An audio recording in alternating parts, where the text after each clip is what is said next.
Terima kasih pemirsa, Anda kembali menyaksikan Kominfo Newsroom. Pemirsa, Presiden Joko Widodo melakukan kunjungan kerja ke Kabupaten Katingan, Provinsi Kalimantan Tengah. Dalam kunjungan kerjanya, Presiden meninjau RSUD Mas Amsyar Kasongan. Presiden menyoroti sejumlah hal terkait fasilitas RSUD.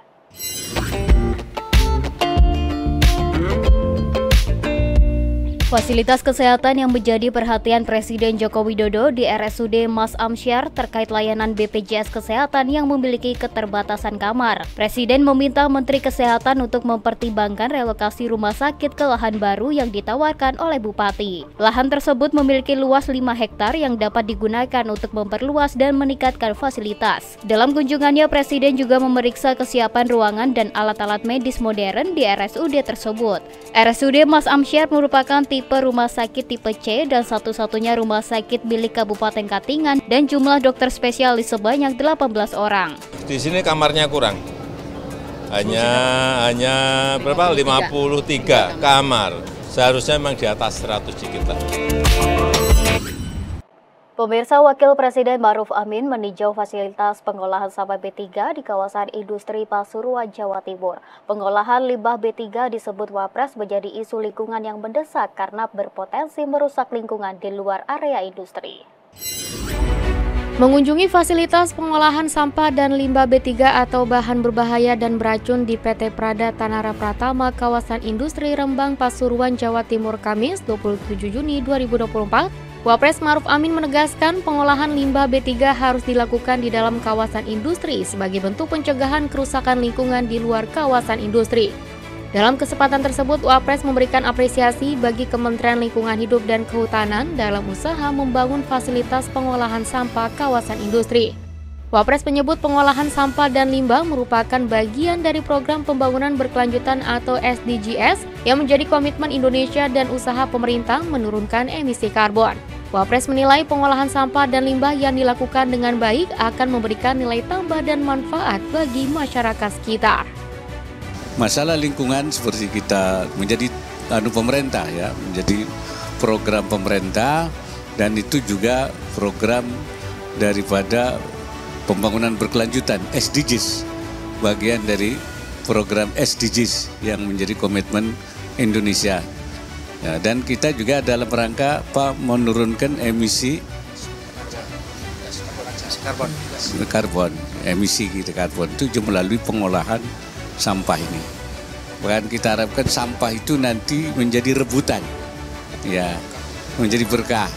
Sekarang ini sampah itu orang menjadi dibuang-buang, tapi nanti mungkin diperebutkan karena ada nilainya pada satu saat.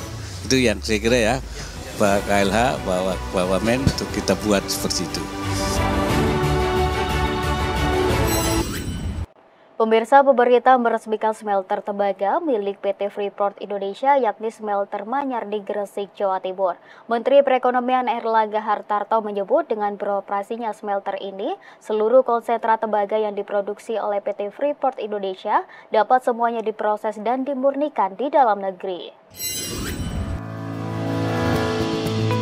Menteri Koordinator Bidang Perekonomian Airlangga Hartarto meresmikan pengoperasian smelter PT Freeport Indonesia di kawasan ekonomi khusus di Gresik, Jawa Timur pada Kamis 27 Juni 2024. Smelter PT FI merupakan fasilitas pemurnian tembaga dengan desain jalur tunggal terbesar di dunia, berkapasitas pemurnian mencapai 1,7 juta ton konsentrat tembaga per tahun. Airlangga menjelaskan proyek yang menempati lahan seluas 100 hektar itu memiliki nilai investasi kumulatif mencapai 3,7 miliar dolar Amerika Serikat atau 58 triliun rupiah. Investasi tersebut tidak hanya akan memberikan manfaat bagi perusahaan konstruksi dalam negeri, tetapi juga akan menciptakan efek berganda kepada masyarakat di Kabupaten Gresik.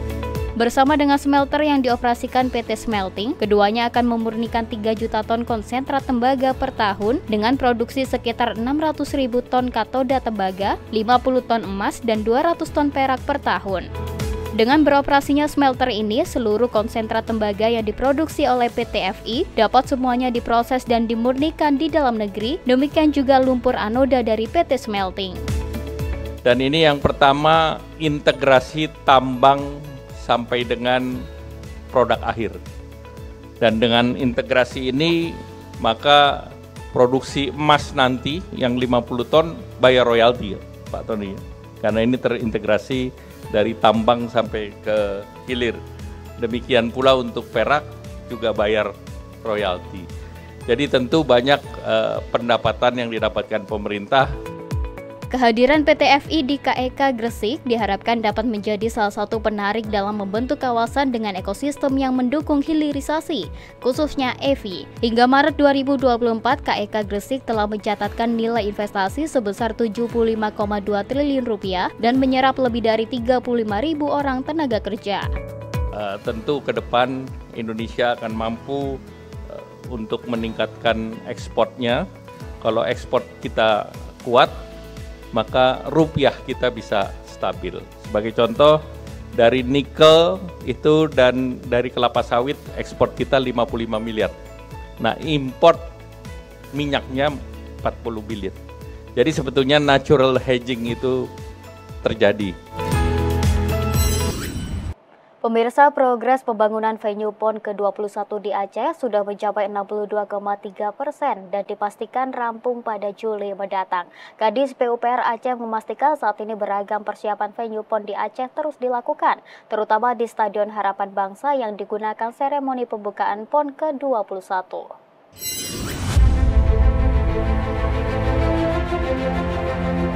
Dalam rangka persiapan Pekan Olahraga Nasional ke-21 Aceh Sumatera Utara tahun 2024, Kepala Dinas PUPR Aceh Mawardi beserta perwakilan KONI se-Indonesia meninjau progres pembangunan fasilitas venue di Stadion Harapan Bangsa Long Raya Banda Aceh, dilanjutkan dengan Stadion Dirmutala. Usai melakukan peninjauan, Mawardi menyampaikan progres pembangunan beberapa venue untuk PON 21 tahun 2024 Aceh Sumut berjalan baik. Terlebih untuk venue yang digunakan sebagai opening ceremony dapat dipastikan selesai Juli mendatang. Sementara pembangunan tribun penonton dalam proses pembangunan. Adapun PON 21 Aceh Sumut 2024 tetap sesuai rencana, dibuka pada 8 September 2024 di Aceh oleh Presiden Joko Widodo dan ditutup tanggal 20 September 2024 di Sumut oleh Wakil Presiden Kiai Haji Maruf Amin. Beberapa waktu sebelum PON 21 perlu diadakan tes event untuk pertandingan dan juga seremoni. Oleh karenanya sebagai tuan rumah, venue Aceh diharapkan sudah selesai beberapa waktu sebelum PON 21 dimulai. Saat ini sudah tidak terlambat, semuanya sudah on progress, Pak. Di atas progress sudah, di atas rencana sudah. Ya, Tinjauan kali ini saya kira cukup bagus teman-teman kita yang melaksanakan pembangunan venue utama ini di SHB ini. Cukup bagus progresnya, di atas target, sangat positif.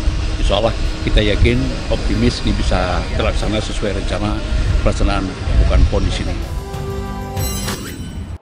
Pemirsa, kami akan segera kembali dengan dialog mengenai akses air bersih dan sanitasi layak bantu turunkan stunting bersama rekan kami Mona Azari sesaat lagi.